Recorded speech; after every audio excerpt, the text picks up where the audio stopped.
It's Wednesday, time for our weekly trip to the new zoo. Neil Anderson joins us again from Swamico. Good morning, Neil.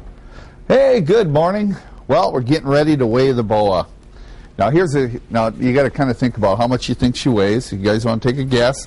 Now, Jessica handles all our snakes, and that's part of her route, and she's got a whole technique that she uses when she goes to weigh them.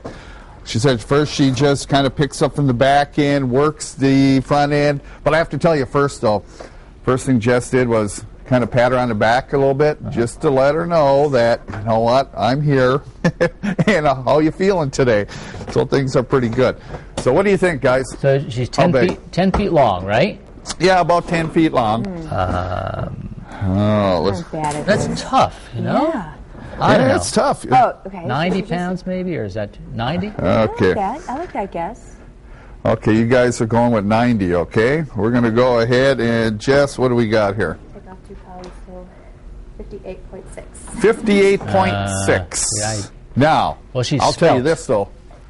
she is, and what we do is, we've got records, that we keep, especially with your snakes and all kinds of other animals, but it's important, especially for these guys, what Jess will have. You can see this even goes back to 06 when she was 41 pounds, and where she goes up to now, about, what was it, 58? 58.6. So, she's gaining maybe a little bit. She may gain a pound here, maybe lose a pound. She's kind of settled in at about 58. But when you talk about big snakes, the anaconda, now, you see the size of her. Think of this, an anaconda that can weigh close to 500 pounds. Oh.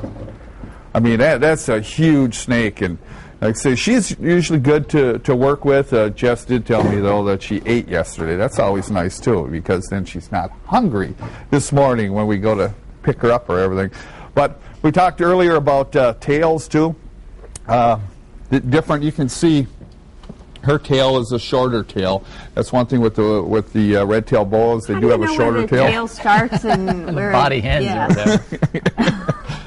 Probably right about in here. What we'll take a look is down by the vent. You can see right here, I can tell you right by looking at here, here's where her tail is. Okay. And you could also tell if you want to look if it was a male or not. A lot of times if you look at the tail, how it's just tapered like this, a male will it'll just kind of come out a little bit. So you'll see kind of a bump on both sides like that as it comes down. That's one way that you can probably tell that just by looking at a snake that maybe it is a male. But yeah, they have different tail lengths. Different snakes. Even if they're shorter, they may even have a longer tail than this particular red-tailed boa. Something every day, don't you? Neil, we'll have to leave it there. We'll check back with you next hour. Okay.